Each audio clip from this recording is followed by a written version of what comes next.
Allarme siccità lanciato dall'assessore all'agricoltura San Martino, dichiarare lo stato di calamità per supportare i nostri agricoltori. L'associazione cuochi ha organizzato oggi un corso di formazione per gli studenti del quinto anno dell'Istituto Gallo di Agrigento alla presenza dello chef Gambuzza. Una delegazione delle Lady Chef sarà presente anche quest'anno al Festival di Sanremo con la cucina siciliana. Denunciato un minore a Favara, trovato in possesso di un tirapugni e viene segnalato alla prefettura per detezioni di sostanze stupefacenti insieme a una donna tunisina. Al Pirandello un matinè dell'adattamento teatrale del libro di Andrea Cirino dal romanzo Quasi Papa. Porte aperte domenica allo stadio di Favara in occasione della partita contro l'Atletico Club di Palermo per gli studenti. Infrasettimanale pomeriggio allo stadio Esseneto per la partita contro il Castrovillari, ingresso gratis per tutti per sostenere la squadra.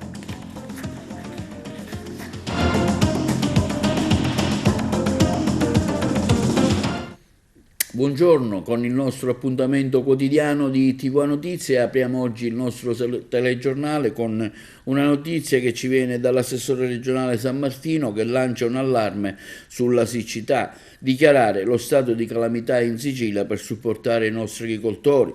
San Martino afferma come volumi di acqua negli invasi siciliani sono sotto il livello di guardia e la Sicilia è flagellata dalla siccità. Gennaio è il quinto mese consecutivo che fa registrare precipitazioni inferiori alla norma del periodo, con un deficit di circa 200 mm di acqua. Nel mese in corso, nonostante qualche pioggia, si registra una marcata differenza territoriale tra le aree costiere e le aree interne del Palermitano, del Nisseno, dell'Ennese e della Piana di Catania. San Martino continua dicendo: la fotografia complessiva è preoccupante, si passa da zone colpite da fenomeni di siccità estrema ad aree interessate da fenomeni di siccità severa. Una situazione insomma che sta danneggiando i nostri agricoltori e allevatori, già gravati dalle conseguenze dei fenomeni atmosferici anomali che hanno colpito la Sicilia per tutto l'anno 2023. L'allevamento degli animali è il settore più colpito per l'assenza di foraggio verde. A stretto giro di posta, continua San Martino, chiederò al presidente della regione Renato Schifani di dichiarare lo stato di calamità naturale per l'emergenza siccità. Insomma, un segnale concreto per il comparto agricolo e per i nostri agricoltori in difficoltà. E l'Associazione Cuochi ha organizzato stamani un corso di formazione rivolto agli studenti del quinto anno dell'Istituto Enogastronomico Gallo e ai professionisti del settore. Il tema del corso è stato la ristorazione regionale à la carte, tenuto dallo chef Salvatore Gambuzza. Noi abbiamo seguito l'evento. Momento di approfondimento enogastronomico con lo chef Gambuzza che parlerà e spiegherà alcuni piatti tipici della nostra tradizione qui al Niccolò Gallo. Sì, grazie al protocollo d'intesa che abbiamo stilato con l'associazione Cuochi e Pasticceri di Agrigento e oggi si realizza il primo di una serie di eventi di gran qualità che hanno l'obiettivo di coinvolgere, entusiasmare i ragazzi verso questo percorso, del percorso enogastronomico che permetterà di acquisire delle professionalità che vanno al di là dello scolastico. I nostri ragazzi lavorano quotidianamente nei laboratori di cucina e veramente devo dire sono bravissimi, guidati abilmente dai loro professori, imparano le tecniche, imparano la passione per il loro lavoro, per quella che sarà la professione del domani, ma questi incontri servono a dare un valore aggiunto, servono a fornire non solo quel quid in più che permette di andare oltre al quotidiano, alla routine o comunque allo scolastico, ma permettono anche di incontrare, questi incontri permettono di incontrare delle persone che della loro professione hanno fatto un'arte, tanto da essere conosciuti nel territorio e apprezzati nel territorio. Ecco, questi sono i modelli che vogliamo fornire ai ragazzi, perché il nostro obiettivo come scuola è dare qualità non dare semplicemente un'istruzione, una formazione di base, quella essenziale, la danno tutte le scuole. Noi vogliamo dare quel valore aggiunto che permette veramente di capire qual è il modo giusto per approcciarsi a una professione che è sì lavoro, che è sì sostentamento, ma è soprattutto soddisfazione personale e sviluppo del territorio a cui si appartiene. Siamo con lo chef Gambuzza al Gallo di Agrigento perché oggi terrà una lezione con i ragazzi delle quinte classi su alcuni piatti tipici della nostra tradizione. Ecco, un momento importante anche perché questi ragazzi si approcceranno quanto prima, tra qualche mese, ad andare a lavorare. L'idea di questo corso è quello di trasmettere ai ragazzi, perché come non trasmettere i propri segreti a degli alunni che devono crescere e devono inserirsi nel mondo del lavoro. Oggi prepareremo il tema del corso è la ristorazione regionale alla carte.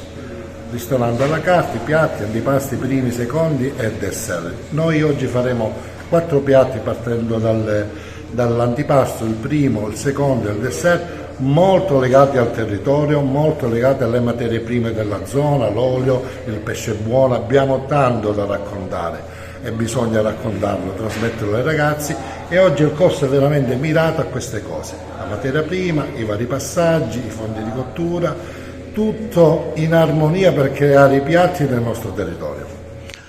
Sono delle lezioni importanti per questi ragazzi che si approcceranno al lavoro, no? Assolutamente sì, in questo periodo un pochettino un po' traballante nella ricerca del personale, andare negli istituti alberghieri, fare capire la nostra presenza, per me è un atto di, è un patto verso questi ragazzi, trasmettere, dare loro la possibilità di capire che questo è un lavoro, per carità, tanto sacrificato, però se fatto bene con amore dà tante soddisfazioni. Oggi un'interessante iniziativa con i ragazzi della quinta del Gallo dell'Enogastronomico, dove spiegherete alcuni piatti della nostra tradizione tipica. Sì, noi dell'associazione siamo vicini dalla scuola perché facciamo dei corsi di aggiornamento. Oggi in particolare abbiamo un nostro associato che è il dottor Gambuzza, che lui per noi è un occhio di diamante, perché lui è molto bravo a trasformare gli alimenti, quelli del territorio. Ci sarà il pistacchio, ci sarà l'agnello e quant'altro. La scuola per noi è importante perché nella scuola noi abbiamo, i ragazzi sono nella scuola, si associano da noi, e proprio di io conosco da scuola. Questo noi siamo sempre presenti nelle scuole, cerchiamo sempre di fare questi corsi di formazione proprio per dare tutto quello che gli chef negli anni hanno appreso, dare questa esperienza a loro. E fino al prossimo 10 febbraio sono aperte le iscrizioni ai percorsi della nuova filiera tecnologico-professionale 4+2. In 4 anni si ottiene il diploma di scuola secondaria di secondo grado, poi si può proseguire per altri 2 anni negli ITS Academy, conseguendo un titolo di alta specializzazione tecnica. È quindi possibile iscriversi all'università o iniziare subito a lavorare. In merito abbiamo sentito una dichiarazione del Ministro dell'Istruzione Valditara. I nuovi percorsi quadriennali dell'istruzione tecnico-professionale rappresentano una importante opportunità per i nostri giovani. Innanzitutto perché immettono nel mondo del lavoro un anno prima, ovvero nel percorso universitario ITS.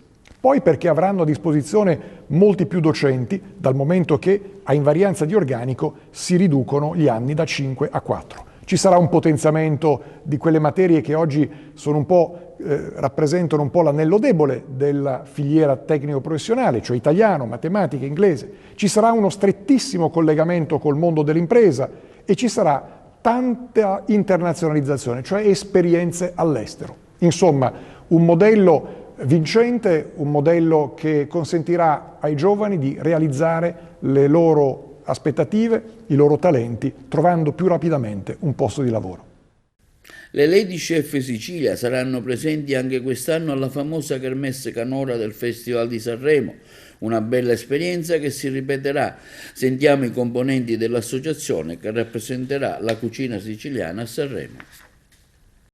La vostra associazione Lady Chef sarà presente al Festival di Sanremo, ecco, ne parliamo con il gruppo e la Presidente, una bella soddisfazione, ecco, quale sarà anche il vostro compito, cosa farete lì al Festival? Sì, noi siamo una delegazione siciliana, siamo noi 4 di Agrigento, poi c'è una ragazza di Trapani e una di Palermo. Siamo state selezionate per questo evento e praticamente facciamo parte di un gruppo di circa 70 lady chef di tutta Italia che ci alterneremo nelle cucine di Sanremo, di Casa Sanremo, per cucinare per i VIP, giornalisti, diciamo nell'ambito del festival.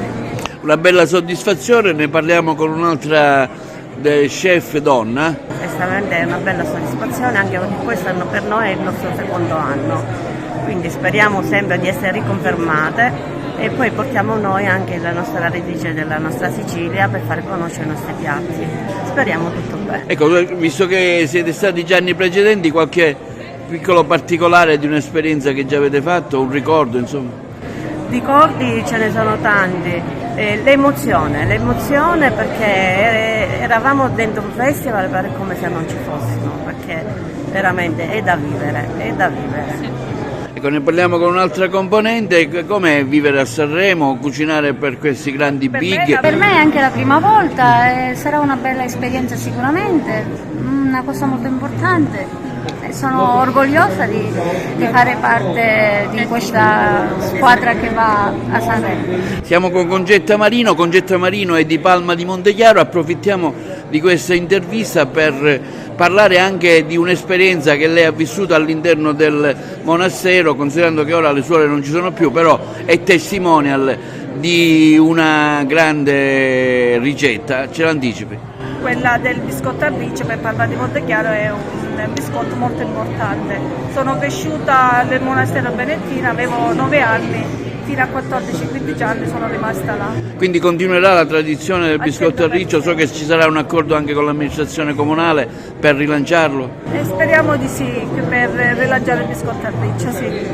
Allora Presidente, chiudiamo con lei, sarà sicuramente una bella esperienza, sì, che si rinnova anche quest'anno? Porteremo le nostre emozioni, vivremo insieme a tante altre colleghe perché, come diciamo sempre noi, qualunque cosa si faccia è bagaglio personale e professionale, quindi ci confrontiamo anche con altre realtà e avremo modo di crescere sicuramente portando quello che noi sappiamo fare come professionista ormai da molti anni. Noi ci occupiamo spesso di attività benefiche, abbiamo fatto un ricettario per gli oncologi d'Italia, per gli onconauti, e quest'anno un book per i bambini dell'Hospice di Padova. Adesso con Concetta e tutte le altre ragazze a Pasqua abbiamo un progetto con delle uova sempre per un fine benefico, poi magari vi faremo sapere questo progetto.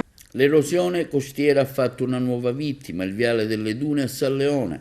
Le onde dell'ultima mareggiata, come state vedendo dalle immagini, si sono fatte strada sotto la sede della pista ciclabile che ora rischia di crollare nuovamente. Le onde del mare, scavando la spiaggia, hanno portato in superficie le fondazioni del chiosco Magaria, dismesso nel lontano maggio del 2016, e ora questa spiaggia rischia il divieto di balneazione poiché la presenza di materiali di risulta la rendono pericolosa anche al transito. Il comune, afferma Mariamico, dovrà intervenire urgentemente per bonificare la spiaggia, posizionare i massi per difendere la pista ciclabile e la strada e infine deve costruire un'inferriata per impedire che gli sportivi cadano in mare. I carabinieri di Favara denunciano un minore trovato in possesso di un tirapugni e lo segnalano alla prefettura per detenzione di sostanze stupefacenti per uso personale insieme a una donna tunisina. Il servizio. I carabinieri di Favara hanno deferito in stato di libertà alla Procura della Repubblica presso il Tribunale per i minorenni di Palermo uno studente quindicenne del luogo per porto abusivo di armi ad oggetti atti ad offendere e segnalato alla Prefettura di Agrigento per detenzione di sostanze stupefacenti per uso personale. L'intervento dei militari dell'Arma dei Carabinieri, coadiuvati dai colleghi della Compagnia di Intervento Operativo di Palermo, è avvenuto in piazza Don Giustino, dove hanno sottoposto a perquisizione personale e veicolare il giovane trovandolo in possesso di un tirapugni in acciaio di genere vietato e di 2 involucri contenenti complessivamente 11 grammi di hashish. Nella stessa sostanza i carabinieri hanno segnalato alla prefettura di Agrigento anche una donna tunisina di 33 anni, residente a Favara, perché trovata in possesso di 3,5 grammi di hashish e cocaina a seguito di perquisizione veicolare. Il tirapugni e le sostanze stupefacenti rinvenute sono state poste sotto sequestro.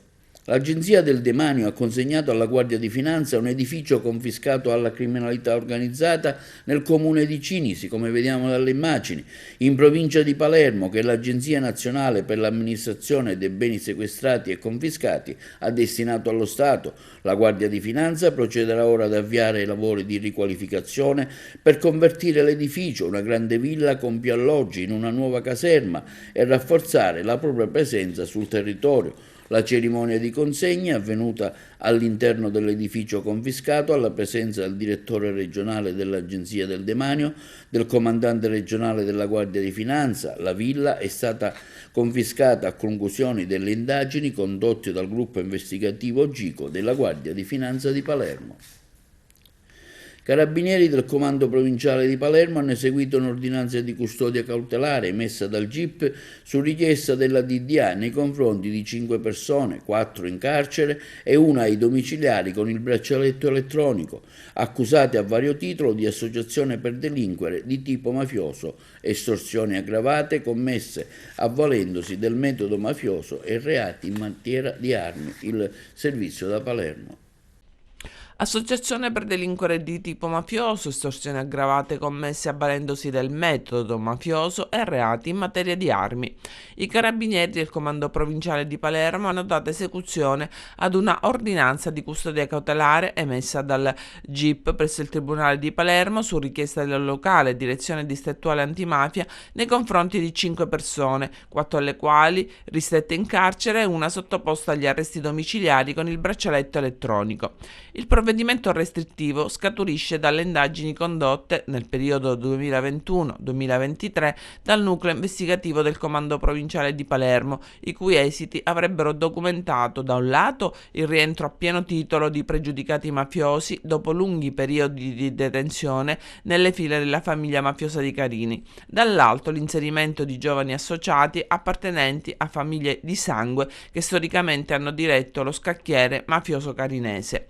Secondo gli investigatori, le risultanze delle indagini, che nel settembre del 2022 hanno già portato all'arresto di 3 persone per il reato di scambio elettorale politico-mafioso, consentirebbero di delineare gli assetti interni della famiglia mafiosa di Carini, inserita il mandamento di Tommaso Natale San Lorenzo, e di individuare le presunte responsabilità dei singoli associati anche in ordine ad alcune estorsioni commesse nell'ambito delle mediazioni immobiliari attraverso le cosiddette sensalerie. Dalle investigazioni è infine emerso che i vertici dell'associazione mafiosa avrebbero gestito una condotta idrica abusiva mediante la quale, dietro pagamento, fornivano acqua per uso civile a una consistente fetta della locale popolazione che non aveva altre possibilità di approvvigionamento.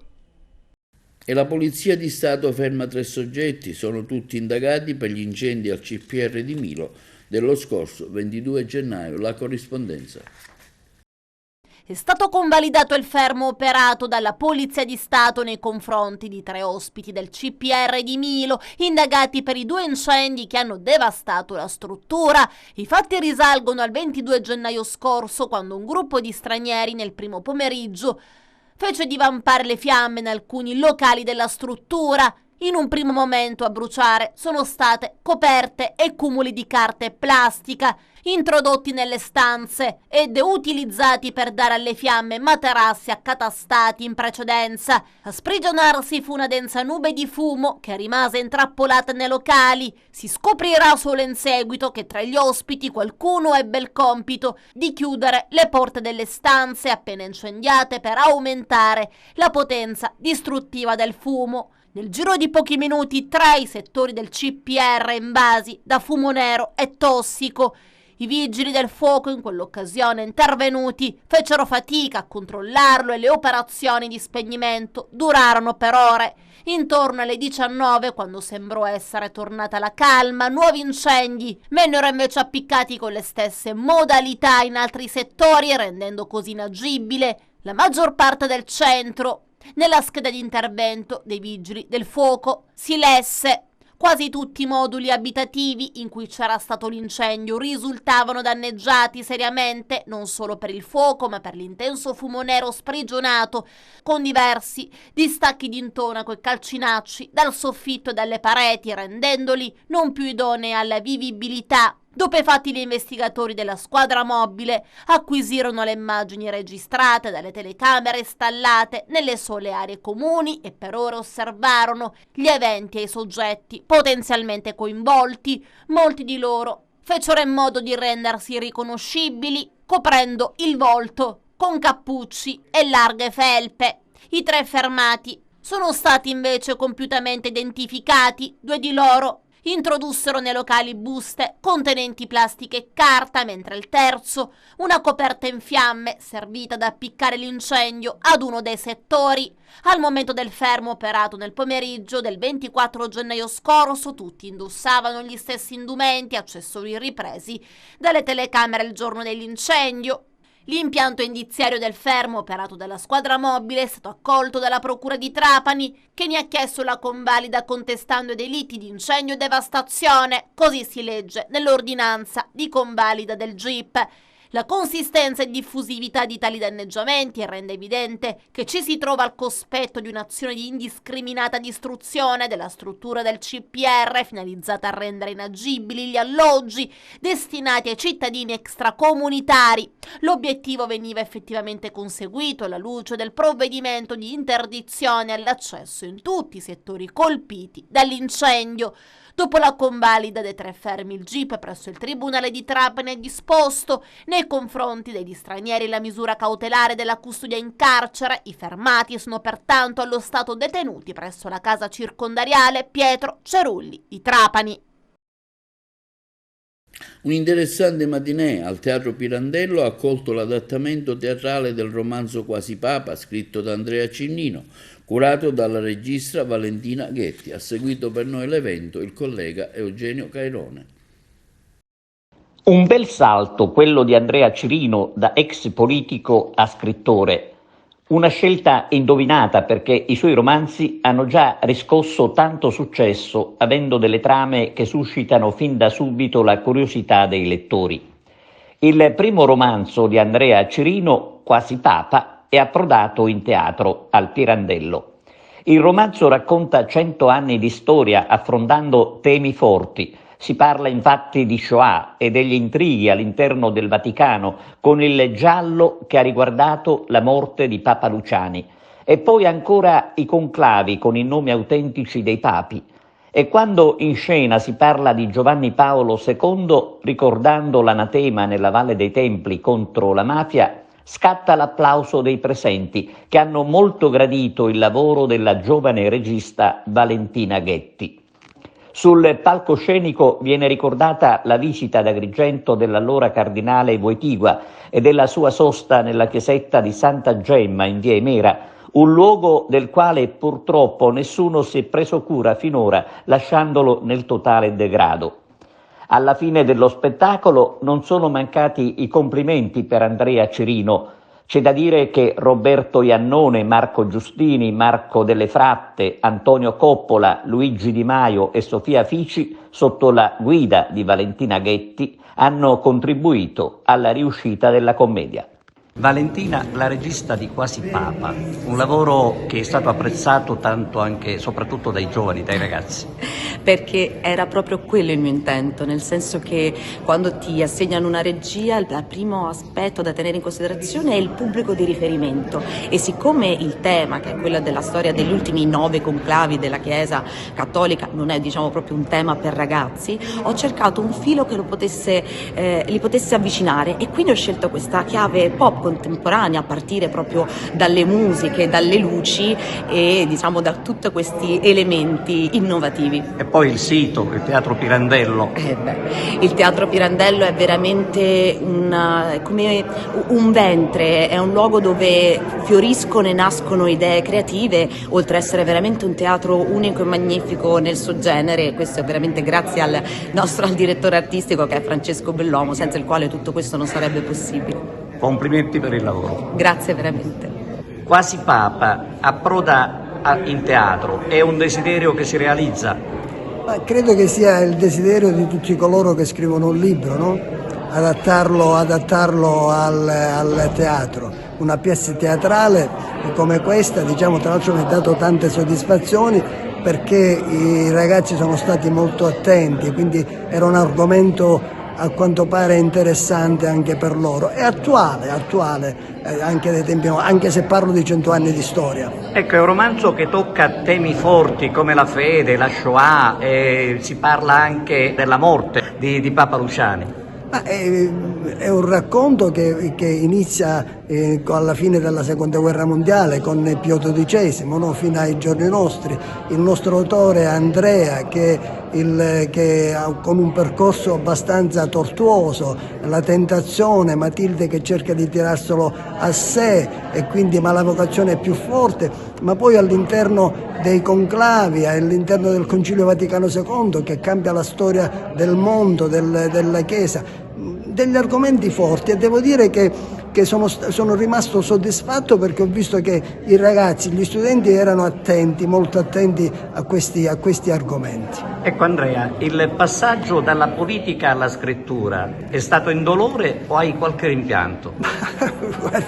Guarda, è stata una cosa naturale, no? Non ho fatto più politica e ho iniziato a scrivere, quindi un hobby che sicuramente è molto più piacevole della politica.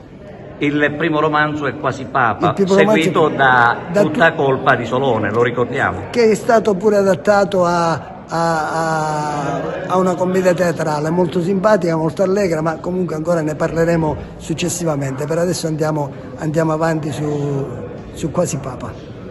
Picchiava la figlia a patti, condannato a 3 anni il servizio. Le attribuiva la colpa della separazione della moglie, picchiandola, minacciandola e riducendola in un continuo stato di soggezione fisica e psicologica. Troppo per chiunque, tanto più per una bambina di 10 anni, vittima di un padre violento, condannato adesso dal Tribunale di Patti a 3 anni di reclusione. Il processo era partito proprio dalle rivelazioni della bambina che nell'agosto del 2018, dopo l'ennesima giornata d'incubo trascorsa con il padre, aveva raccontato alla mamma di essere stata presa a schiaffi, a calci e perfino di aver subito un cuscino premuto sul viso. A quel punto, nei confronti dell'uomo, un 49enne originario di Brolo, la procura di Patti ha aperto un fascicolo per il reato di maltrattamenti in famiglia aggravato dal fatto che la vittima avesse meno di 14 anni. Rinviato a giudizio, è stato condannato dal Tribunale di Patti a 3 anni di reclusione e al risarcimento della parte civile. E l'associazione AIS Vini ha organizzato a Palermo la presentazione della guida dei vini di Sicilia alla corrispondenza da Palermo. Una manifestazione svolta al San Paolo Palace di Palermo che ha visto AIS Sicilia protagonista con la sua 4ª edizione della Guida ai Vini di Sicilia 2024, intensa di emozioni, densa di momenti culturali e di confronto, ricca dell'offerta di eccellenze enologiche e soprattutto partecipata dal grande pubblico di appassionati del vino. 100 aziende presenti ai banchi d'assaggio con oltre 600 etichette, 5 masterclass sold out e più di 1000 presenze tra sommelier, operatori di settore e wine lovers da tutta la Sicilia. Una 4ª edizione veramente brillante sotto tutti gli aspetti, che ha fatto splendere la città di Palermo, degustando oltre 1000 vini di oltre 170 aziende partecipanti. Siamo più che soddisfatti. L'afflusso delle persone di qualità, dei ristoratori, notecari, sommelier, operatori del settore è stato enorme. Le masterclass tutte e 5 sold out, i produttori felici di poter comunicare il vino. Noi siamo un tramite tra chi il vino lo produce e chi il vino lo vende, lo fruisce, lo consuma.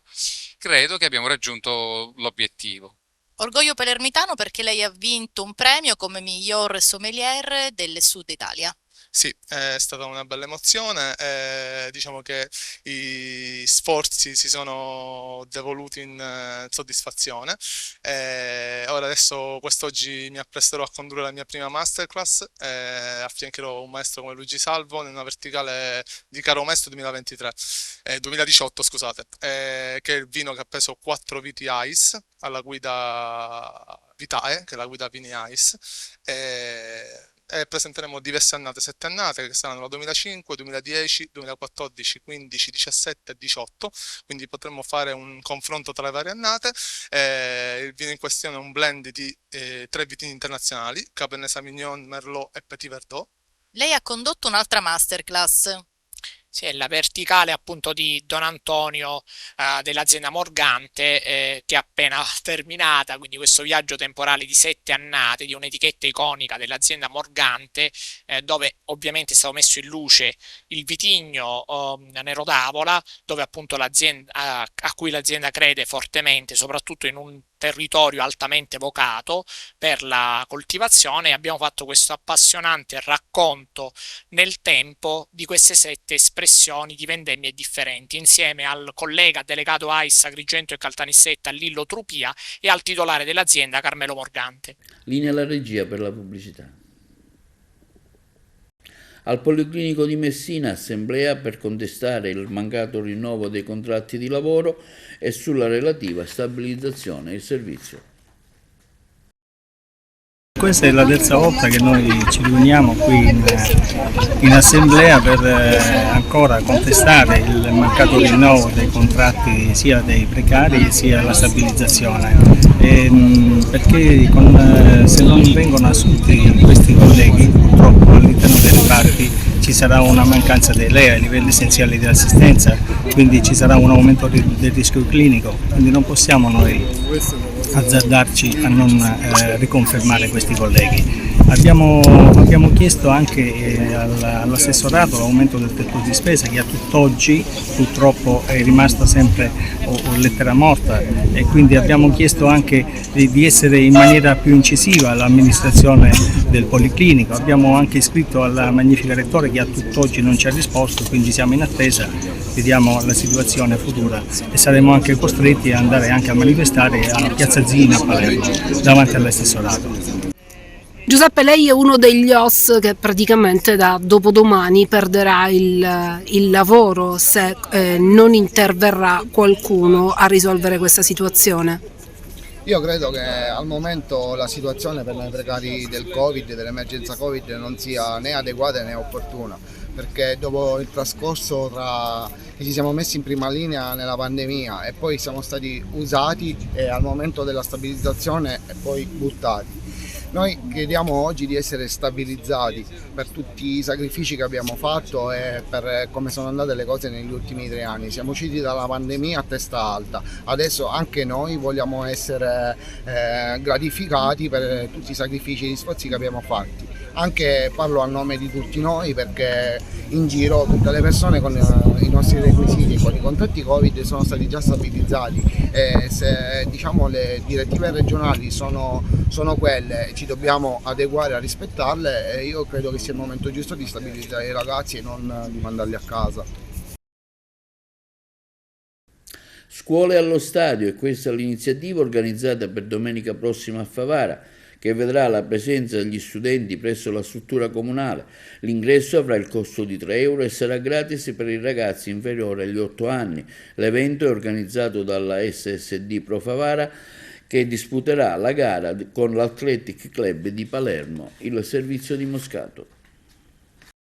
Scuole allo stadio.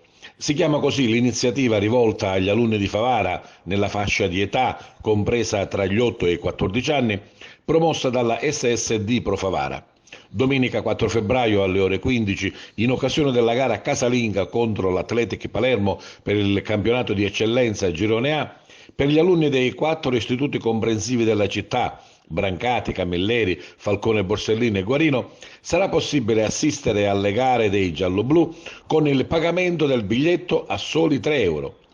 Una speciale promozione che vuole portare allo stadio Brucoleri quanti più giovani a sostenere una squadra che sta disputando un travolgente campionato e che punta alla promozione in Serie D. Con il biglietto, che si potrà acquistare solo in prevendita allo stadio o direttamente nelle scuole, si potrà accedere nei settori curva e gradinata. Vogliamo coinvolgere in questa parte decisiva del campionato la città intera partendo dai più piccoli, afferma il presidente Rino Castronovo. Lo stadio deve essere un luogo sicuro e di divertimento per famiglie e bambini. Siamo sicuri che i dirigenti scolastici della città, a cui vanno i nostri ringraziamenti, condivideranno la nostra iniziativa. Invitiamo i ragazzi delle scuole a colorare di giallo-blu i settori popolari dello stadio e ad esporre striscioni e cartelloni che inneggiano alla squadra, ma anche con slogan sul fair play. L'ottimo campionato che sta svolgendo la Pro Favara, la recente vittoria in casa della capolista Nizza e le chiare intenzioni della società giallo-blu, che fin dal primo giorno di campionato ha chiaramente manifestato l'intenzione di fare il salto di categoria in Serie D, ha messo tanto entusiasmo non solo nella tifoseria organizzata, ma anche in tanti favaresi appassionati di calcio che da tempo non andavano più allo stadio. Ricordiamo che i biglietti per gli studenti non saranno messi in vendita allo stadio, ma solo in prevendita al botteghino o direttamente nelle scuole.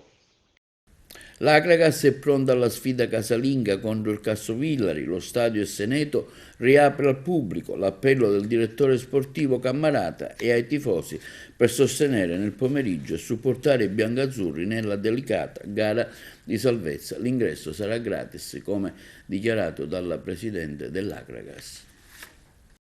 Riapre lo stadio Esseneto, quindi Akragas Castrovillari in programma questo pomeriggio alle ore 15 e sarà con gli spettatori sugli spalti. L'ingresso sarà gratuito.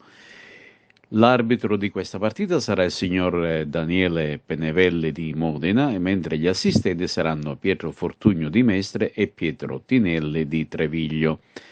Le gare in programma sono invece Cireale Siracusa, Akragas Castrovillari alle ore 15, Canicatti Ragusa, Locri Sant'Agata, Reale Casalnuovo Trapani, Reggio Calabria Portici, San Cataldese Gioiese, Novegea Licata, si gioca anche questa alle ore 15, mentre riposeranno San Luca e Vibonese.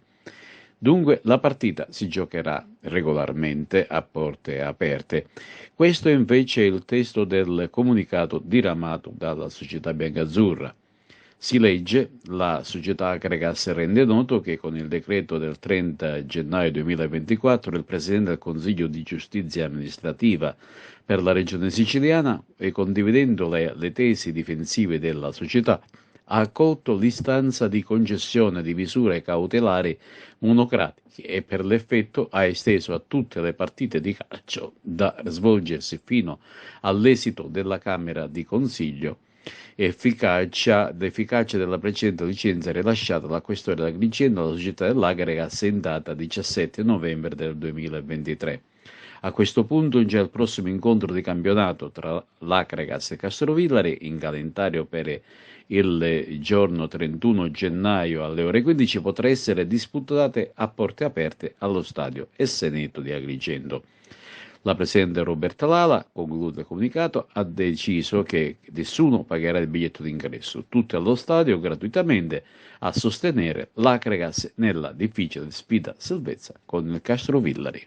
Direttore Peppe Cammarata in sala stampa alla vigilia di Akragas Castrovillari, ma partiamo dalla notizia del giorno. L'Akragas ha vinto la prima battaglia fuori dal campo, stadio riaperto ai tifosi e dunque domani sarà fondamentale l'apporto del pubblico per spingere l'Akragas alla vittoria contro il Castrovillari. Sì, ci è arrivata questa bellissima notizia stamattina, ce l'ha comunicata il Presidente Lala, che l'ottimo lavoro svolto dalla società e dai legali ha fatto sì che l'Esseneto riapre.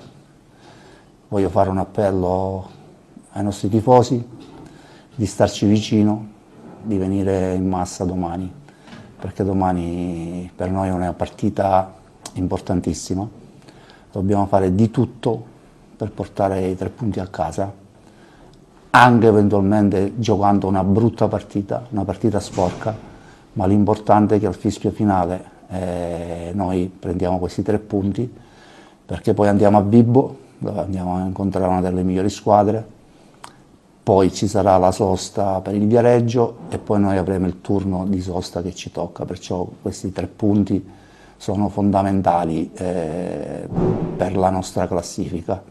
Voglio fare nuovamente i complimenti alla Presidente Lala per l'iniziativa dell'ingresso libero per tutta la città, per tutti i tifosi, è un gesto che gli fa onore, ma non avevamo dubbi sul fatto che noi avremmo rigiocato a porte aperte. Come sempre sei sempre a bordo campo a seguire gli allenamenti, hai seguito la rifinitura, come hai visto la squadra, come hai trovato i giocatori? Ma i ragazzi sono motivatissimi, hanno assimilato la sconfitta di domenica, già da ieri abbiamo ripreso gli allenamenti, diciamo che siamo quasi al completo, aspettiamo solo il responso di un paio di ecografie, ma speriamo bene, ma comunque chi sarà che scenderà in campo dovrà fare la partita perfetta e dovrà buttare il cuore oltre l'ostacolo. Vediamo ora una goal collection delle reti segnate in occasione della 24esima giornata della Serie D Girone I, che si è giocata domenica scorsa. Correva il 1 novembre e la Mezzia Terme vinceva la sua ultima partita prima di ammainare bandiera bianca. Per la prima volta dopo 88 giorni la goal collection del Girone I di Serie D ritorna a viaggiare a pieni giri con 9 turni e 18 squadre, tutte in campo, nessun riposo osservato. Non cambia però il copione in vetta alla classifica col solito Trapani che risolve la pratica Akragas per 4-1. Granata in vantaggio già dopo 5 minuti con l'incornata di Crimi, conto chiuso nei minuti finali del primo tempo con l'1-2 di Convitto e Cragol. Ospiti che accorciano le distanze con Casa di Dio, poker servito ad un quarto d'ora dalla fine da Andrea Cocco. Resta scia il Siracusa, aggrappato alla rete su calcio di punizione di Giuliano Alma. Azzurri che la spuntano contro la Reggio Calabria di misura, perde contatto la Vibonese che non va oltre l'1-1 in casa del Castrovillari. Entrambi i gol giungono nel primo tempo, alla rete del solito Ciotti risponde Cosenza. Vince e si diverte il Città di Sant'Agata al Biagio Fresina contro il Canicattì. Pregevoli le reti di Squillace e Capogna tra le file bianco-azzurri, tardiva la rete a 5 dal termine di Loza. Seconda affermazione consecutiva per il Licata che ritrova le reti del suo bomber principe Calogero Minacori. La doppietta del bomber giallo-blu stende la San Cataldese e riporta il Licata a 3 punti dalla zona playoff. Weekend che registra la vittoria nell'anticipo del sabato del Ragusa sul Real Casalnuovo. Le reti di Cardinale e Oddo permettono alla Ragusa di balzare all'8° posto, Casalnuovo a cui non basta lo squillo del solito Reginaldo. In fondo alla classifica vittoria pesantissima della nuova Egea Virtus sul campo del Portici che chiude in vantaggio di una rete il primo tempo. Giallorossi a cui bastano 20 minuti per mettere la freccia. Le reti di Biondo, Trombino e nel finale di Ordonez regalano i 3 punti all'Igea. Muove un colpo il Locri che batte la Gioiese per 3-0 con la doppietta di Marsico, intervallata dalla rete di Pappalardo. Pari acciuffato overtime per l'Aci Reale che va sotto a San Luca con la rete di Pelle al quarto d'ora della ripresa, ma agguanta il pareggio sul calcio di rigore trasformato da Zuppel. Serie D che ritorna in campo mercoledì, nuovo turno infrasettimanale, Tour de Force, eccezione fatta per Vibonese e San Luca che tireranno il fiato. 3 partite in 7 giorni che si completeranno come di consueto con il weekend che chiuderà il cerchio di una settimana ricca di emozioni.